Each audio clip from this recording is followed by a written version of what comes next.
In 2007, Florida did something so reckless that scientists at the time genuinely thought it was a mistake.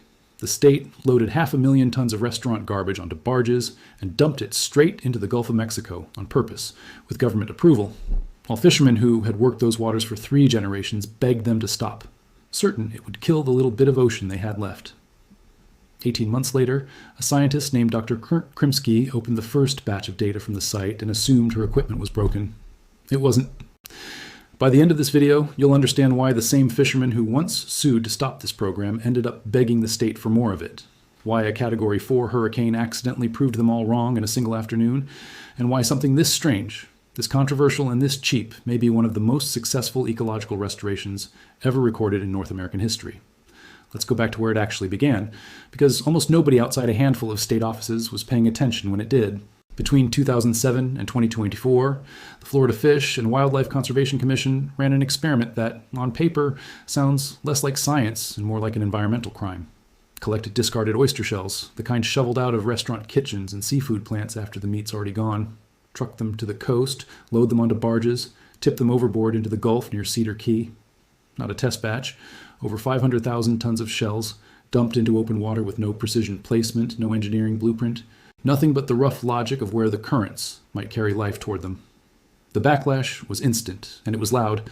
Environmental groups accused the state of dressing up an illegal dumping operation in the language of conservation, warning the shells would smother whatever fragile life still clung to the sandy seafloor beneath them. Coastal fishing families, the kind who could read a tide the way other people read a clock, were terrified the disruption would collapse what was left of their fishing grounds for good. Hearings ran for hours. Editorials predicted the program would scar the Gulf for a generation. Even marine biologists who supported reef restoration in theory quietly wondered whether dumping raw restaurant waste into the ocean counted as science or just legalized disposal with better paperwork. The commission moved forward anyway, because their argument was almost insultingly simple. Those shells were heading to a landfill no matter what, producing 0 ecological value, sitting in a county dump, so if there was even a small chance they could function as a skeleton for a dying reef, the fight was worth it. Worst case, the shells would simply dissolve on the seafloor, exactly the fate they'd have met in a landfill anyway. That was the expectation behind closed doors, the one nobody said publicly. Modest results, maybe nothing. Almost certainly not enough to justify the fight they'd just survived. Then the 18-month data came in, and it broke that expectation completely. Dr. Krimsky, a shellfish habitat specialist who'd spent her career reading reef monitoring reports, knew the textbook rule cold. The minimum time before any artificial reef shows a detectable biological response is 2 to 3 years. The shells in front of her had been underwater for 18 months, and life was colonizing them at a rate with no equivalent anywhere in the scientific literature. These shells weren't behaving like inert debris waiting to dissolve. They were acting like biological triggers. Kickstarting processes, the surrounding environment had no ability to start on its own. Her first instinct was that the sensors had failed. They hadn't. The samples were clean. The numbers were real. And to understand what was happening down there, you have to look at something so small it's essentially invisible from the deck of a boat. The first organisms to claim the shells weren't fish, and they weren't even oysters. They were bacteria, and within days, microscopic colonies began spreading across the calcium carbonate surfaces, forming thin living films that turn a dead shell into a functioning microhabitat. Every reef on Earth depends on this exact layer to exist. Without it, nothing else can move in. Concrete reefs and sunken ships can sit on the ocean floor for years, waiting for that film to fully establish, and many never do. The oyster shells skipped that wait almost entirely, because their chemistry was already familiar to the bacteria living in those waters. The handshake happened the moment the shells hit bottom. Oyster shells are made mostly of aragonite, a form of calcium carbonate that dissolves slowly in seawater, and as it dissolved, it released calcium ions that created tiny pockets of alkaline water right at the shell's surface. Microscopic chemical zones layered inside the broader chemistry of the Gulf. That precise shift is exactly what calcium-dependent organisms need before they'll commit to growing on a surface. Things like barnacles, tube worms, and juvenile oysters, organisms that essentially refuse to settle without that exact chemical invitation. The shells weren't just offering a place to land. They were manufacturing the conditions that made landing possible, acting as substrate and chemistry generator at once, a combination no engineered reef material has ever replicated. Within weeks, diatoms and microalgae moved into those films, laying the foundation of a food web from nothing. Microscopic crustaceans and larval mollusks arrived to graze the algae. Those grazers pulled in the first juvenile fish. Every biological stage fed directly into the next, a building cycle assembling itself out of garbage on the floor of the Gulf of Mexico. Here's why that mattered. A sandy seafloor cannot do any of this. Sand offers no grip for bacteria, no chemical microzones, no structural complexity, which means Florida's soft-bottom Gulf floor had been stuck in an ecological dead end for decades. The shells didn't slowly fix that dead end. They bypassed it completely. To anyone looking down from a boat, the shell piles looked exactly like what critics had predicted. Failure, a gray mound sitting lifeless on a flat seafloor. But Dr. Krimsky's sediment cores told a different story, one moving faster than almost any artificial reef project on record. A full, functioning microscopic ecosystem had already established itself, invisible to anyone above the surface, visible only to the people pulling samples and reading numbers in a lab. The Gulf had already begun rebuilding itself before anyone above the water even noticed.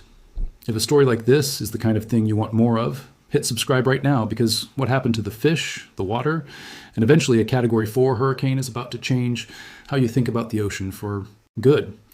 Oysters can only survive on hard surfaces, and that one limitation had quietly strangled Florida's Gulf Coast for decades. Oyster larvae, called spat, drift through the current searching for somewhere solid to land. And in a healthy reef system, that somewhere is the accumulated shell mass of every generation before it, centuries of dead. Shells stacked into a platform that filters water, blunts erosion, and supports an estimated 300 species, a city built on the bones of the city before it. But Florida's natural reefs had been gutted by decades of overharvesting, pollution, and runoff, and by the early 2000s, larvae were drifting through open water by the millions, every cycle with almost nowhere to land, dying before they ever became anything. The Gulf had no internal mechanism left to repair itself. The dumped shells solved that bottleneck almost immediately. Every mound became a landing zone, positioned sometimes by design and sometimes by the sheer luck of the currents, exactly where drifting larvae were already traveling. Within the first year, Dr. Bill Pine of the University of Florida documented juvenile oysters attaching to the shells in numbers that blew past the program's own projections. By year 2, those juveniles had matured into reproductive adults, generating larvae of their own that settled on the existing structure and extended it further. Human hands had created the starting conditions. Nature took over everything after that. By year 3, surveys recorded an average of 847 oysters per cubic meter on the deposited shells, compared to virtually 0 on nearby bare seafloor, visible only to the people pulling samples and reading numbers in a lab. The Gulf had already begun rebuilding itself before anyone above the water even noticed. If a story like this is the kind of thing you want more of, hit subscribe right now, because what happened to the fish, the water, and eventually a Category 4 hurricane is about to change how you think about the ocean for good. Oysters can only survive on hard surfaces, and that one limitation had quietly strangled Florida's Gulf Coast for decades. Oyster larvae, called spat, drift through the current, searching for somewhere solid to land, and in a healthy reef system, that somewhere is the accumulated shell mass of every generation before it, centuries of dead shells stacked into a platform that filters water, blunts erosion, and supports an estimated 300 species, a city built on the bones of the city before it. But Florida's natural reefs had been gutted by decades of overharvesting, pollution, and runoff, and by the early 2000s, larvae were drifting through open water by the millions every cycle with almost nowhere to land, dying before they ever became anything. The Gulf had no internal mechanism left to repair itself. The dumped shells solved that. Bottleneck almost immediately. Every mound became a landing zone, positioned sometimes by design and sometimes by the sheer luck of the currents, exactly where drifting larvae were already traveling. Within the first year, Dr. Bill Pine of the University of Florida documented juvenile oysters attaching to the shells in numbers that blew past the program's own projections. By year 2, those juveniles had matured into reproductive adults, generating larvae of their own that settled on the existing structure and extended it further. Human hands had created the starting conditions. Nature took over everything after that. By year 3, surveys recorded an average of 847 oysters per cubic meter on the deposited shells, compared to virtually 0 on nearby bare seafloor, the gap between a living three-dimensional reef and sand that had been dead for decades. Pull a sample from inside the reef, and you pulled life. Pull 120 meters away, and you pulled sand. And then came the moment that changed the entire public conversation around this project for good. Captain Mike Lenz had been one of the loudest voices against the Shell program from day one, testifying against it, warning it would destroy fishing grounds his family had worked for 3 generations. In 2013, standing at the rail of his own boat over an established reef site, fully expecting the same dead bottom he'd told clients to avoid for years, he watched a thick school of redfish holding in the current around a shell mound, bronze flashes, tails moving in coordinated patterns, a density of fish he hadn't seen since photographs his grandfather used to show him before the reefs went silent. He said something out loud he hadn't planned on saying. I was wrong. I've never seen fish stack up like that in 25 years on this water. What Len saw that morning was just the opening act. Within 2 years, fish survey numbers came back that stopped Dr. Pine's entire research team cold. He had his team rerun the methodology from scratch, certain the first read had to be wrong. It wasn't. Biomass around the reef sites had increased by more than 340% compared to control areas, and species diversity was up 240%. Here's the detail that separates this from a typical fish. Aggregation effect. These weren't fish relocating from elsewhere in the Gulf, drawn in by a shiny new landmark. The primary driver was juvenile fish, born in those waters and surviving there to maturity. The reefs weren't redistributing an existing population. They were producing life that hadn't existed there before. Redfish moved in first, sheepshead followed, feeding on the invertebrate colonies coating every hard surface. Flounder worked the edges, half buried, ambushing whatever swam past. Snook appeared in numbers nobody had documented in years, and species older fishermen described to their grandchildren but rarely caught anymore started turning up on monitoring transects. Mike Lenz wasn't the only captain who reversed course. Charter operators across Cedar Key began formally requesting new reef sites from the same commission they'd fought in court 6 years earlier. The fishermen, who'd once filed lawsuits, became the program's loudest advocates, lobbying for expanded funding, while hotels, bait shops, and waterfront restaurants reported measurable revenue tied directly to the marine activity around the reefs. The cascade kept climbing the food chain. Octopuses set up territories in the reef's gaps and overhangs. Sea turtles came back to forage. Dolphins began hunting. Systematically at the reef edges, the same pods returning to the same sections day after day. Concrete structures and sunken ships are historically good at concentrating fish that already live in an area, simply redistributing an existing population around a new landmark, producing dramatic numbers without representing any real increase in marine life. You move fish, you don't create them. Cedar Key was doing something fundamentally different. It was generating survival, conditions that hadn't existed before, and the juvenile counts proved it. But fish were only part of the story because something far less visible was changing in the water itself, and its consequences were about to spread far beyond the reef's footprint. A single adult oyster filters between 30 and 50 gallons of seawater every day, and multiplied across hundreds of thousands of oysters thriving on these reefs. Entire reef systems were quietly processing billions of gallons of Gulf water daily, pulling out suspended particles, excess nutrients, harmful bacteria, and agricultural runoff, with no machinery, no electricity, no maintenance budget, and no operators. Nature had built an industrial-scale water treatment plant out of discarded restaurant scraps, running 24 hours a day on nothing but currents and biology.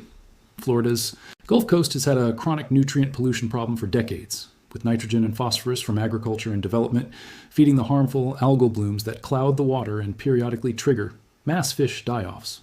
The oyster reefs attacked that problem at its biological root. Water clarity improved measurably within a few years. Dissolved oxygen rose. Nutrient concentrations fell. Clearer water means sunlight reaches deeper, and seagrass, critical habitat for juvenile fish, manatees, and sea turtles, needs that light to survive. So as the reefs cleared the water, seagrass crept back into zones too murky to support it for years, which stabilized sediment, reduced turbidity further, and allowed even more seagrass to grow. Manatees started showing up in areas they hadn't grazed in years. One restoration was quietly feeding another, and that one was feeding a third in turn. Researchers later estimated the filtration services generated between 2007 and 2024 were worth tens of millions of dollars in ecological value, delivered by nature, free of charge, around the clock. The results didn't stay in Florida. A Category 4 system with winds exceeding 150 miles an hour, a catastrophic storm surge, waves with enough raw force to strip beaches and reshape entire shorelines in hours.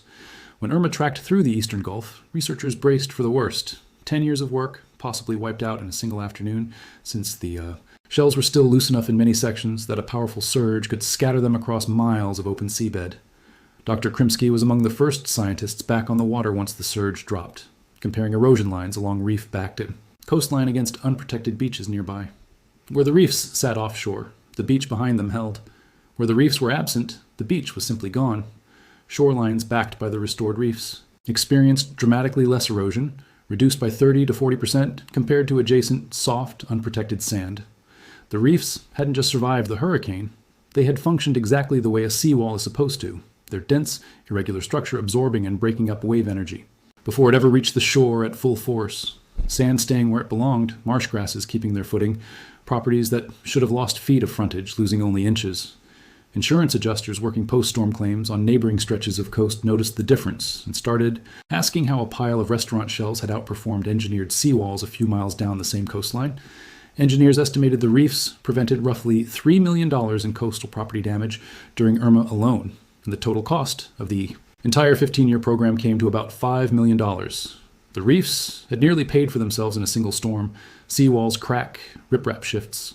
Concrete eventually fails, every time, on a predictable schedule of decay. Oyster reefs do the opposite. Storm damage triggers new larval settlement, and each new generation adds height and complexity on top of the last, meaning the barrier was growing stronger after every storm, not weaker. By the early 2020s, the oldest reef sites had roughly doubled in total area entirely on their own. The reef engineering its own continued growth on a schedule no human planner ever set. What started as loose mounds of calcium carbonate had become architecturally elaborate living structures, complete with vertical profiles, sheltered passages, overhangs, and dozens of distinct microhabitats. Crabs, octopuses, sea stars, and juvenile fish all exploiting. Different features within a single reef section. The almost random geometry the shells fell into the day they hit bottom, quietly becoming the floor plan of a city nobody designed. And there's one more layer almost nobody talks about. Dense oyster reefs sequester organic carbon in their shells and the surrounding sediment, trapping greenhouse gases that would otherwise contribute to ocean acidification and atmospheric warming. A program funded purely to clean water and rebuild fisheries had, almost as a side effect, started locking carbon into the seafloor in a way no engineered system on Earth has matched. At the most mature Cedar Key sites, biodiversity metrics were approaching levels recorded at pristine, naturally formed limestone reef systems, and the line between a restored reef and a completely natural one had begun to blur in ways the original program never dared promise out loud. So what does all of this actually mean? Picture Dr. Krimsky standing on the deck of a research boat 15 years after the very first shell hit the water. The ocean beneath her is clearer than it's been in living memory along this stretch of coast. Below the surface, a reef she helped seed runs through the current in long, irregular ridges. Redfish move through the channels between the mounds.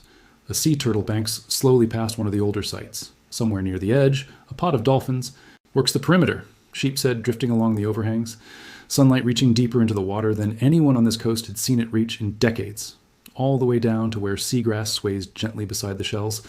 This is what 500,000 tons of restaurant garbage became. Bacteria first, then chemistry rewriting the water, then juvenile oysters finally finding. Somewhere to land, generation stacking on generation, each one extending the structure further without ever being asked to. Fish, turtles, dolphins, and a Category 4 hurricane that tested every inch of it and only made it stronger. Every prediction that this experiment would fail was eventually answered point by the Gulf itself. The most contested coastal experiment in Florida's history turned out to be one of the most successful ecological restorations ever recorded in North American waters. And it started with a pile of restaurant scraps that the people who knew these waters best were absolutely certain would destroy them. If you made it this far, you already know exactly why this channel exists. So go ahead and subscribe, because the next story waiting on your screen is even stranger than this one.